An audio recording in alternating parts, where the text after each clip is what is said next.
Hello and good morning everyone. आज के इस लेक्चर में हम एडवांस क्वांटम मैकेनिक्स की एक प्रॉब्लम को डिस्कस करेंगे और प्रॉब्लम है अपने पास अट्रैक्टिव स्क्वायर वेल पोटेंशियल। और ये जो टॉपिक है वो एग्जाम पॉइंट ऑफ व्यू से बहुत ज़्यादा इंपॉर्टेंट है, ये काफ़ी टाइम एग्जाम में पूछ लिया जाता है। ठीक है, तो स्टार्ट करते हैं। तो सबसे पहले हम यहाँ पे एक स्क्वायर वेल पोटेंशियल लेंगे और उस स्क्वायर वेल पोटेंशियल में हम ये देखेंगे कि स्कैटरिंग किस टाइप से होगी और वहाँ पे हम फिर एक स्कैटरिंग क्रॉस सेक्शन निकालेंगे। ठीक है, तो सबसे पहले हम यहाँ पे एक स्क्वायर वेल पोटेंशियल ले लेते हैं। कुछ इस टाइप से हमने एक स्क्वायर वेल पोटेंशियल ले लिया। ठीक है, ये अपने पास है पोटेंशियल V ऑफ R, इसको बोला V ऑफ R। ठीक है, ये अपने पास जीरो है, यहाँ पे हमने बोला माइनस V नोट और इस पॉइंट को हमने बोल दिया A। ठीक है, और ये अपने पास कोई एक पार्टिकल आ रहा है, इस पार्टिकल की स्कैटरिंग अपने को देखनी है और क्रॉस सेक्शन निकालना है। ठीक है, इसको मैंने बोल दिया रीजन 1 और इस वाले को बोल दिया मैंने रीजन 2।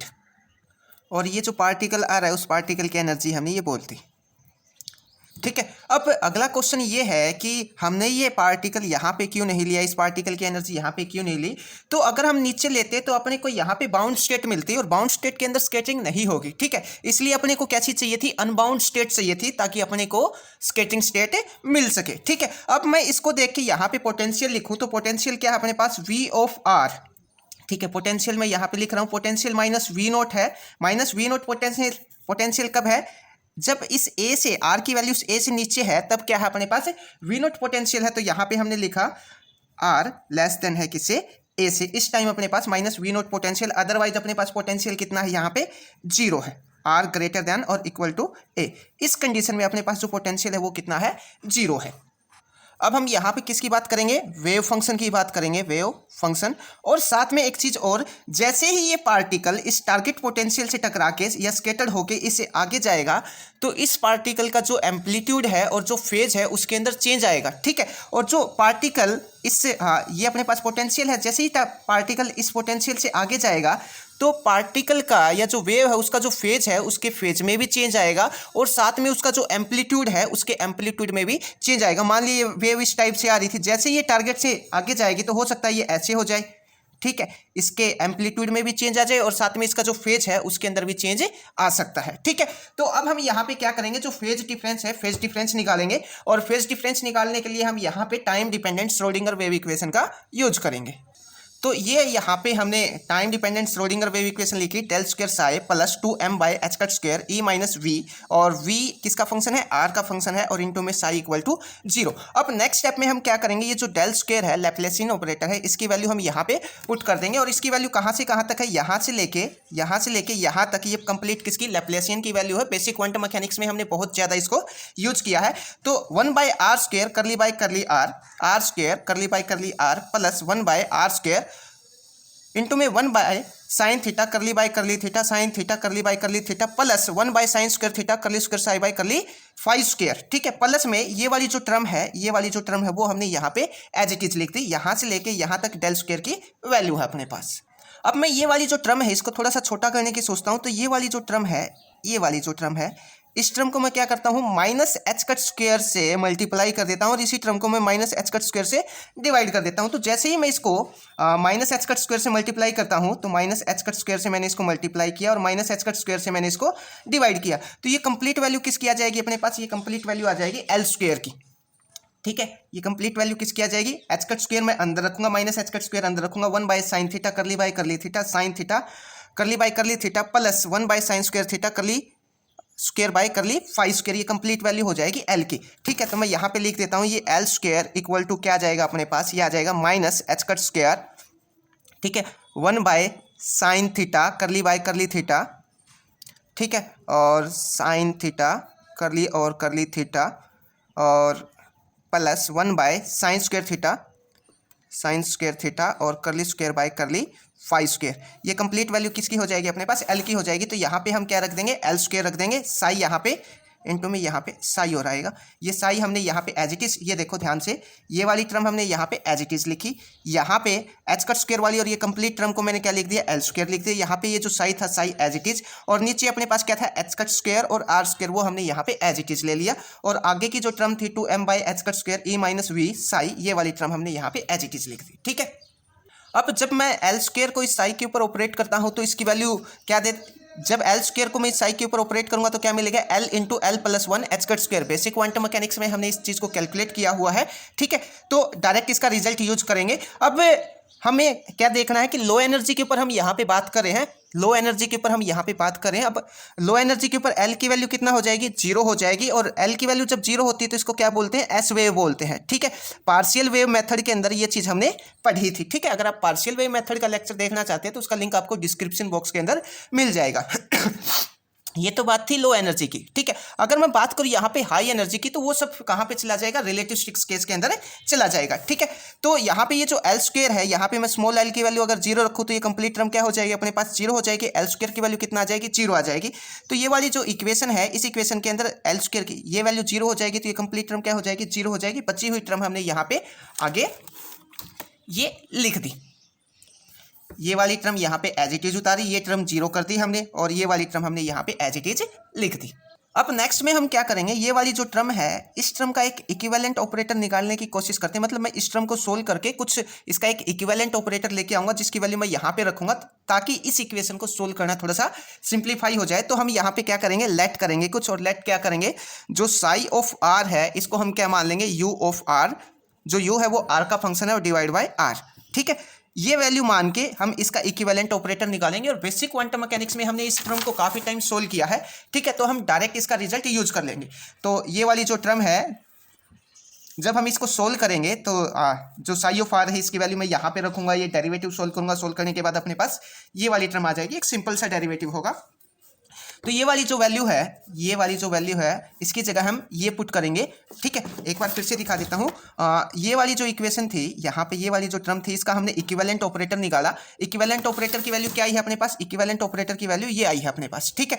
अब ये वैल्यू मैं कहाँ पे पुट करूंगा, इस इक्वेशन के अंदर यहाँ पे पुट कर दूंगा, ठीक है। तो पुट करने के बाद अपने पास क्या वैल्यू आ जाएगी, पुट करने के बाद अपने पास ये वाली वैल्यू आ जाएगी, ठीक है। इस टर्म की जगह हमने ये रखा, आगे की जो टर्म है वो हमने यहाँ पे एज इट इज रख ली।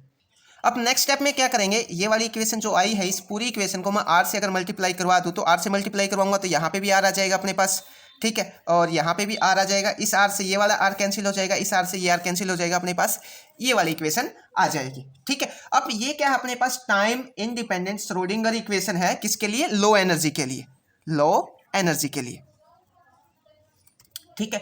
अब जहां पे भी लो एनर्जी की बात होगी तो हम ये वाली time independent Schrodinger wave equation का यूज करेंगे। अब ये जो इक्वेशन है, इस इक्वेशन को मैं दोनों रीजन के ऊपर लगाऊंगा। जो रीजन वन है, जो अपने पास रीजन वन है, रीजन वन के लिए भी अप्लाई करूंगा, और रीजन सेकंड के लिए भी इसी इक्वेशन को अप्लाई करूंगा, ठीक है। तो रीजन फर्स्ट के लिए अगर मैं बात करूं तो अपने पास जो पोटेंशियल है वो कितना है, माइनस वी नोट है। तो पोटेंशियल की जगह क्या रख दूंगा, माइनस वी नोट रख दूंगा, ठीक है। तो अपने पास क्या इक्वेशन आ जाएगी, ये वाली इक्वेशन आ जाएगी। नेक्स्ट स्टेप में हमने क्या किया, ये जो 2m बाई एच का स्क्वायर है, इसको एक बार इससे मल्टीप्लाई करवाया, एक बार इससे मल्टीप्लाई करवाया। मल्टीप्लाई करवाने के बाद हमने यहाँ पे लिख दिया। अब ये जो कंप्लीट टर्म है 2me by H cut square, इसको तो हमने के स्क्वायर पुट कर दिया। और ये वाली जो टर्म है 2m V naught by H cut square, इसको हमने के नोट स्क्वायर पुट कर दिया, ठीक है। बाकी की जो टर्म है वो हमने यहाँ पे एज इट इज लिख दी। के इक्वल टू ये हमने यहाँ पे बता दिया, ये वैल्यू है, और के नोट इक्वल टू अपने पास ये वैल्यू है, ठीक है। यहाँ पे स्क्वायर में पुट किया, ध्यान रखना, के की वैल्यू निकालूंगा तो उस तरफ स्क्वायर चला जाएगा, ठीक है। अब अपने पास क्या आया है, यहाँ पे के स्क्वायर प्लस के नोट स्क्वायर आया है। इस कंप्लीट को मैं यहाँ पे क्या पुट कर देता हूँ, k1 पुट कर देता हूँ, ठीक है। तो कंप्लीट को मैंने यहाँ पे k1 पुट कर दिया, u1 यहाँ पे एज इट इज है, curly square u1 by curly R square यहाँ पे एज इट इज है। अब नेक्स्ट में हम क्या करेंगे, ये अपने पास एक सेकंड ऑर्डर डिफरेंशियल इक्वेशन जो आई है, इसका सॉल्यूशन लेंगे। सॉल्यूशन लेके इसको हम आगे सोल्व करेंगे। सोल्व करने से पहले ये वाली जो इक्वेशन है, इसको मैंने बोल दिया इक्वेशन नंबर 1, ठीक है। अब इसका जो सॉल्यूशन होगा वो सॉल्यूशन क्या आ जाएगा, इसका सॉल्यूशन हम यहाँ पे अज्यूम करेंगे, u1 equal to a sine k1r plus b cos k1r, ठीक है। अब हम यहाँ पे यूज करेंगे किसका, एसिम्प्टोटिक लिमिट का। और एसिम्प्टोटिक लिमिट क्या होता है, r टेंस टू 0, ठीक है। तो ये क्या आ जाएगा, r टेंस टू 0 पे r कितना हो जाएगा अपने पास, इनफाइनाइट हो जाएगा, ये आ जाएगा इनफाइनाइट। तो मैं यहाँ पे एसिम्प्टोटिक लिमिट का यूज करके r इक्वल टू क्या पुट कर दूंगा, 0 पुट कर दूंगा, ठीक है। अब ये सब हम करने वाले हैं यहाँ पे। तो जो लास्ट इक्वेशन थी अपने पास, सेकंड ऑर्डर डिफरेंशियल इक्वेशन, वो ये वाली थी। इसका सॉल्यूशन हमने क्या लिया, ये u1 equal to a sine k1r plus b cos kr, ठीक है। हमने यूज किया एसिम्प्टोटिक सॉल्यूशन का, r टेंस टू 0 कब होगा, इन्फिनिटी पे होगा। तो यू ऑफ आर हम यहाँ पे क्या पुट कर देंगे, 0 पुट कर देंगे। तो यहाँ पे ये क्या है, यू ऑफ आर, आर की जगह मैंने क्या पुट कर दिया, 0 पुट कर दिया। A sine as it is, R की जगह फिर हमने क्या पुट कर दिया, 0 पुट कर दिया। और यहाँ पे भी हमने क्या पुट कर दिया, 0। साइन 0 क्या होगा अपने पास, 0। कोस 0 कितना हो जाएगा अपने पास, 1। ठीक है, तो b इक्वल टू क्या जाएगा अपने पास, 0 आ जाएगा। अब ये जो b इक्वल टू 0 है, मैं ये कहाँ पे पुट करूंगा, मैं यहाँ पे इस वाली इक्वेशन के अंदर पुट करूंगा। इसको मैंने बोल दिया इक्वेशन नंबर 2 बोल दिया। ये वैल्यू मैं यहाँ पे पुट करूंगा। ठीक है, b की वैल्यू 0 पुट करूंगा तो ये टर्म क्या हो जाएगी, कंप्लीट 0 हो जाएगी। ये वाली टर्म बच जाएगी अपने पास। ठीक है, तो u1 इक्वल टू क्या आ जाएगा, a साइन k1 r। ठीक है, इस इक्वेशन को हमने बोल दिया इक्वेशन नंबर 3। अब बात करते हैं रीजन सेकंड की। अब रीजन सेकंड के अंदर क्या था अपने पास, जो पोटेंशियल था वो पोटेंशियल कितना था, 0 था। v ऑफ r यहाँ पे क्या था, माइनस v नॉट पोटेंशियल था, यहाँ पे a था। ठीक है, यहाँ पे 0 था। ये रीजन फर्स्ट था और ये पार्टिकल की एनर्जी थी। इस रीजन के अंदर सेकंड में अपने पास जो पोटेंशियल है वो कितना था, 0 था। तो यहाँ पे जो अपने पास अब जो इक्वेशन नंबर 1 थी, ये वाली इक्वेशन नंबर 1, इस इक्वेशन नंबर 1 के अंदर पोटेंशियल की वैल्यू यहाँ पे मैं 0 रख दूंगा। ठीक है, अब 0 रखूंगा तो अपने पास क्या आ जाएगी, जो श्रोडिंगर इक्वेशन है वो अपने को मिलेगी। ये हमने पोटेंशियल 0 रखा तो ये वाली इक्वेशन मिल जाएगी। अब ये वाली जो टर्म है इसको मैंने क्या पुट किया, के स्क्वायर पुट कर दिया। बाकी की टर्म अपने पास एज इट इज। अब इसका जो सॉल्यूशन है वो हम निकालेंगे किसकी हेल्प से, पार्शियल वेव मेथड की हेल्प से। ठीक है, और पार्शियल वेव मेथड के ऊपर हम ऑलरेडी लेक्चर डाल चुके हैं। ठीक है, अगर आप ये टॉपिक भी काफ़ी ज़्यादा इंपॉर्टेंट है, अगर आप ये देखना चाहते हैं तो इसका लिंक भी आपको डिस्क्रिप्शन बॉक्स के अंदर मिल जाएगा। ठीक है, तो क्या जाएगा, इसका जो सॉल्यूशन है सेकंड ऑर्डर डिफरेंशियल इक्वेशन का जो सॉल्यूशन हमने क्या मान लिया, ये u second equal to D sine K R plus delta. अब इसके ऊपर थोड़ा सा हम बात कर लेते हैं। तो ये क्या है अपने पास यहाँ पे, ये मान लिया अपने पास टारगेट पोटेंशियल है और ये यहाँ से पार्टिकल आ रहा है। जैसे ही पार्टिकल इस टारगेट पोटेंशियल को क्रॉस करेगा तो इंसिडेंट का जो फेज है और आउटगोइंग का जो फेज है इसके अंदर क्या आएगा, कुछ ना कुछ डिफरेंस आएगा। ठीक है, और जो डिफरेंस है वो हमने क्या मान लिया, डेल एल मान लिया। और एल की वैल्यू हम किसकी बात करें, लो एनर्जी की। लो एनर्जी पे एल इक्वल टू कितना है, 0 है। तो ये क्या जाएगा, डेल नोट आ जाएगा। और साथ में इसका जो एम्पलीट्यूड है उसका एम्पलीट्यूड में भी क्या होगा, चेंज होगा। तो एम्पलीट्यूड हमने यहाँ पे क्या लिया है, डेल लिया है। और साथ में क्या लिया है, सॉरी एम्पलीट्यूड हमने डी लिया है। और जो फेज डिफरेंस है वो हमने क्या लिया है, डेल एल। एल की वैल्यू हमने 0 रखी। ठीक है, तो साथ में क्या मिलेगा अपने को, कुछ ना कुछ फेज डिफरेंस मिलेगा। इसलिए इस फेज के अंदर हमने डेल नोट रख दिया। अब अपने को ये डेल नोट ही पता करना है, फेज डिफरेंस ही पता करना है। फेज डिफरेंस पता करने के बाद हम स्कैटरिंग क्रॉस सेक्शन तो वैसे ही निकाल लेंगे। ठीक है, तो डेल नोट फेज डिफरेंस है फॉर एल इक्वल टू 0। अब हम यहाँ पे यूज करेंगे किसका, बाउंड्री कंडीशन का।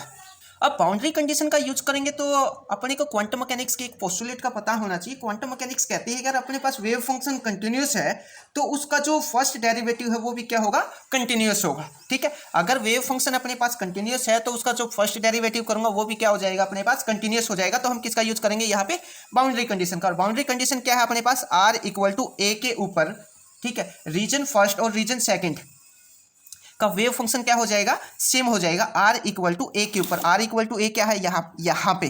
ठीक है, तो इस पॉइंट के ऊपर अपना जो इंसिडेंट का वेव फंक्शन है, रीजन फर्स्ट का वेव फंक्शन और रीजन सेकंड का वेव फंक्शन क्या हो जाएगा, सेम हो जाएगा। ठीक है, तो रीजन फर्स्ट और रीजन सेकंड का वेव फंक्शन इस पॉइंट के ऊपर मैं इक्वल लिख सकता हूं। तो नेक्स्ट स्टेप में हम यही करने वाले हैं, बाउंड्री कंडीशन का यूज करेंगे, आर इक्वल टू ए लेंगे। ठीक है, अगर वेव फंक्शन कंटिन्यूस है तो उसका फर्स्ट डेरिवेटिव भी क्या होगा, कंटिन्यूस होगा। ठीक है, तो आर इक्वल u1 और u1 हमने किसके ऊपर लिया है, at R equal to A के ऊपर लिया। अब इसको हम क्या बोलेंगे, u1 at R equal to A. ये वाली जो टर्म है इसको हम क्या बोलेंगे, u1 at R equal to A equal हो जाएगा किसके, u2 are equal to A के। ठीक है, आई बात समझ। और ये तब है जब हमने आर इक्वल टू ए के ऊपर हमने बाउंड्री कंडीशन अप्लाई की है। ठीक है, तो u1 की वैल्यू अभी हमने निकाली थी, वो वैल्यू हमने यहाँ पे रख दी। u2 की जो वैल्यू हमने निकाली थी वो हमने यहाँ पे रख दी। ठीक है, अब वेव फंक्शन कंटिन्यूस है और दोनों एक दूसरे के इक्वल है तो इनका जो फर्स्ट डेरिवेटिव होगा वो भी क्या होगा, कंटिन्यूस होगा और वो भी एक दूसरे के क्या आएगा, इक्वल आएगा। तो हमने लिखा कर ली u1 बाय कर ली आर और r इक्वल टू ए के ऊपर, इसका भी हमने डेरिवेटिव कर दिया r के रिस्पेक्ट में और r इक्वल टू ए पे। ठीक है, अब अगर मैं इसका डेरिवेटिव करूंगा तो क्या जाएगा अपने पास, इसका डेरिवेटिव आ जाएगा ये वाला, तो ये आ जाएगा यहाँ, ये k1 लिखता हूँ मैं। ठीक है, a एज इट इज, यहाँ पे साइन का करूंगा तो क्या जाएगा, ये आएगा कोस। ठीक है, के ए का करूंगा तो अपने पास क्या आ जाएगा, एंगल का करूंगा तो अपने पास k1 आ जाएगा। ठीक है, और ए की जगह हमने क्या पुट कर दिया, यहाँ पे r पुट कर दिया। सिमिलर सेकंड का करूंगा तो क्या जाएगा, यहाँ पे d तो हमने एज इट इज साइन किया तो कोस आ जाएगा। के ए प्लस डेल्टा का अगर मैं करूंगा तो अपने पास क्या आ जाएगा, के बाहर आ जाएगा। ठीक है, अब नेक्स्ट में हमने क्या किया, r इक्वल टू यहाँ पे a पुट कर दिया और यहाँ पे भी जो r है उस r की जगह हमने a पुट कर दिया। ठीक, अब ये वाली जो इक्वेशन है इसको हमने लास्ट टाइम हम कहाँ तक पहुंचे थे, इक्वेशन नंबर 4 तक, आई थिंक इक्वेशन नंबर 3 तक आए थे, तो इसको हमने बोल दिया इक्वेशन नंबर 4, और ये वाली जो है इसको बोल दिया इक्वेशन नंबर 5। ठीक है, अब हमने क्या किया, अब अपने को फेज डिफरेंस की वैल्यू निकालनी है, तो फेज डिफरेंस की वैल्यू निकालने के लिए हमने क्या किया, इक्वेशन 4/5 कर दिया। ठीक है, जैसे ही इक्वेशन 4/5 करूंगा तो 4 अपने पास ये रही, ठीक है, और 5 अपने पास ये रही। ठीक है, तो क्या जाएगा, 5 ये रही, एक सेकेंड, 5 ये है और 4 ये है। ठीक है, दोनों को एक दूसरे के डिवाइड में करूंगा तो साइन बाई कोस क्या हो जाएगा, 10 हो जाएगा, और ये क्या जाएगा 1/k, ये वाली इक्वेशन आ जाएगी अपने पास। ठीक है, जब मैं इन दोनों को 4/5 करूंगा तब। ठीक है, अब बात करूं मैं किसकी, लो एनर्जी की, तो लो एनर्जी के ऊपर क्या होगा, जो के ए है वो क्या हो जाएगा, बहुत ज़्यादा स्मॉल हो जाएगा। तो जब ये बहुत ज़्यादा स्मॉल होगा तो जो टेंजेंट 10 के ए प्लस डेल्टा को मैं अप्रोक्सीमेट क्या लिख सकता हूँ भाई, जो टेंजेंट थीटा होता है, टेंजेंट थीटा होता है स्मॉल वैल्यू के ऊपर, मैं इसको किसके इक्वल लिख सकता हूँ, थीटा के इक्वल लिख सकता हूँ। तो यहाँ पे हमने ये जो टेंजेंट के ए प्लस डेल्टा है इसको हमने क्या लिख दिया, अप्रोक्सीमेट के ए प्लस डेल्टा के इक्वल लिख दिया। ठीक है, अब हमने पीछे एक वैल्यू ली थी और वो वैल्यू क्या थी अपने पास, K1 का स्क्वायर, हमने क्या पुट किया था, के का स्क्वायर प्लस के नोट का स्क्वायर। ठीक है, मैं एक सेकंड आपको दिखा देता हूँ हमने कहाँ पे ये वाली जो वैल्यू है वो ली थी, यहाँ पे ये ले रखी। ठीक है, जो K1 का स्क्वायर है इसको हमने क्या पुट किया था, ये वाली, ये वाली जो टर्म है इसको हमने K1 पुट किया था। ठीक है, अब स्मॉल वैल्यू के लिए क्या हो जाएगा, स्मॉल वैल्यू के लिए अपने पास एक सेकंड, ये रहा यहाँ पे, तो इसको के स्क्वायर प्लस के नोट स्क्वायर को मैं क्या लिख सकता हूँ, के नोट स्क्वायर लिख सकता हूँ, क्योंकि के की वैल्यू अपने पास क्या हो जाएगी, स्मॉल हो जाएगी। तो ये वाली जो इक्वेशन है, ये वाली जो इक्वेशन है इसमें मैं टेंजेंट स्मॉल वैल्यू के लिए, थीटा की स्मॉल वैल्यू के लिए 1/k तो मैंने यहाँ पे एज इट इज लिखा, टेंजेंट के ए प्लस डेल्टा को मैंने क्या लिखा, के ए प्लस डेल्टा लिखा। ठीक है, और ये वाली जो टर्म है इसको मैंने यहाँ पे लिख दिया। अब नेक्स्ट स्टेप में क्या करते हैं, ये वाला जो के है इसको उठा के इक्वल टू की साइड से उस तरफ लेके जाएंगे, सिंपल सा मैथमेटिक्स है। ठीक है, इस तरफ लेके जाएंगे तो ये क्या जाएगा, के ऊपर आ जाएगा, ये वाली टर्म एज इट इज, और ये आ जाएगी। अब यहाँ से अपने को किसकी वैल्यू निकालनी है, डेल नोट की वैल्यू निकालनी है, तो जो के ए है इसको उठा के मैं उधर लेके चला जाता हूँ, तो इधर प्लस का उधर जाके किसका हो जाएगा, माइनस का हो जाएगा। अब नेक्स्ट स्टेप में हम क्या करेंगे, ये वाली जो इक्वेशन है इस इक्वेशन से मैं के ए, पूरी इक्वेशन से के ए मैं कॉमन निकाल लेता हूँ। तो कंप्लीट इक्वेशन से जब मैं के ए कॉमन निकालूंगा तो अपने पास क्या जाएगा, जो फेज डिफरेंस वो आ जाएगा, डेल नोट इक्वल टू के ए टेंजेंट के नोट ए। ठीक है, और डिवाइड बाई के नोट ए, और यहाँ से के ए था वो बाहर निकाल लिए, कितना आ जाएगा, 1 आ जाएगा। ठीक है, तो ये अपने पास क्या आया है, ये वाली जो इक्वेशन है ये रिप्रेजेंट करती है फेज डिफरेंस को। इसके बाद फिर हम यूज करते हैं किसका, जो पार्शियल वेव मेथड के अंदर हमने स्केटरिंग क्रॉस सेक्शन निकाला था उसका यूज करेंगे। ये वैल्यू हम ऑलरेडी निकाल चुके हैं, डायरेक्ट रिजल्ट यूज कर रहे हैं यहाँ पे, sigma equal to 4/k square summation L equal to 0 to L + 1 और साइन स्क्वायर डेल L। ठीक है, अब L की मैं वैल्यू 0 रखूंगा, L की वैल्यू 0 रखूंगा तो अपने पास क्या जाएगा, ये 4π/k square as it is, इस साइन को एक बार 12 से मल्टीप्लाई करवाऊंगा, एक बार इससे मल्टीप्लाई करवाऊंगा, तो यहाँ पे L की वैल्यू रखूंगा तो ये कंप्लीट टर्म क्या हो जाएगी, 0 हो जाएगी। ठीक है, तो ये वाली टर्म आ जाएगी, यहाँ पे क्या जाएगा, डेल नोट आ जाएगा, तो ये वाली इक्वेशन अपने पास आ जाएगी। ठीक है, अब नेक्स्ट में हमने क्या किया, अगर L इक्वल टू 0 है, मतलब जो एंगल है वो बहुत ज़्यादा स्मॉल है, तो साइन स्क्वायर डेल नोट को हमने क्या लिख दिया, ओनली डेल नोट स्क्वायर यहाँ पे लिख दिया, सॉरी हाँ डेल नोट स्क्वायर हमने यहाँ पे लिख दिया, और डेल नोट स्क्वायर की वैल्यू हमने यहाँ पे ये निकाल रखी। ये वैल्यू उठा के मैं यहाँ पे पुट कर दूंगा, पुट करने के बाद अपने पास क्या आ जाएगी, उस कंप्लीट का स्क्वायर करके यहाँ पे पुट करूंगा, के स्क्वायर से के स्क्वायर क्या हो जाएगा, कैंसिल हो जाएगा, बाकी की कंप्लीट बची हुई जो टर्म है वो हमने यहाँ पे लिख दी। तो अट्रैक्टिव स्क्वायर वेल पोटेंशियल के अंदर जो क्रॉस सेक्शन आएगा वो अपने पास ये वाला क्रॉस सेक्शन आ जाएगा। तो ये तो बात थी अट्रैक्टिव स्क्वायर वेल पोटेंशियल की। अगर मैं यहाँ पे रिपल्सिव स्क्वायर वेल पोटेंशियल की बात करूँ तो मैं कंप्लीट इसी कैलकुलेशन से काम चला सकता हूँ।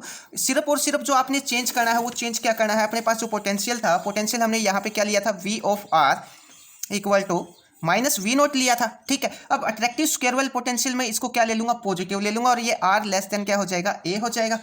ठीक, और 0 कब होगा, अदरवाइज क्या हो जाएगा, अपने पास 0 हो जाएगा। ठीक है, अब ये पोटेंशियल चेंज करने से अपने पास जो चेंज आएगा वो चेंज क्या क्या आएगा वो भी एक बार देख लेते हैं। तो यहाँ पे ये हमने जो रिजल्ट निकाला है, रिजल्ट तो यही आएगा, बस रिजल्ट में चेंज क्या आएगा, चेंज आएगा जो के है, ये जो के है, के की जगह क्या आ जाएगा, अपने पास आएटा के नोट आ जाएगा, बाकी की सारी जो कैलकुलेशन है वो सेम रहेगी। तो इसकी हेल्प से अगर आप चाहो तो जो रिपल्सिव स्क्वायर वेल पोटेंशियल है वो भी आप यहाँ पे कर सकते हो। Thank you.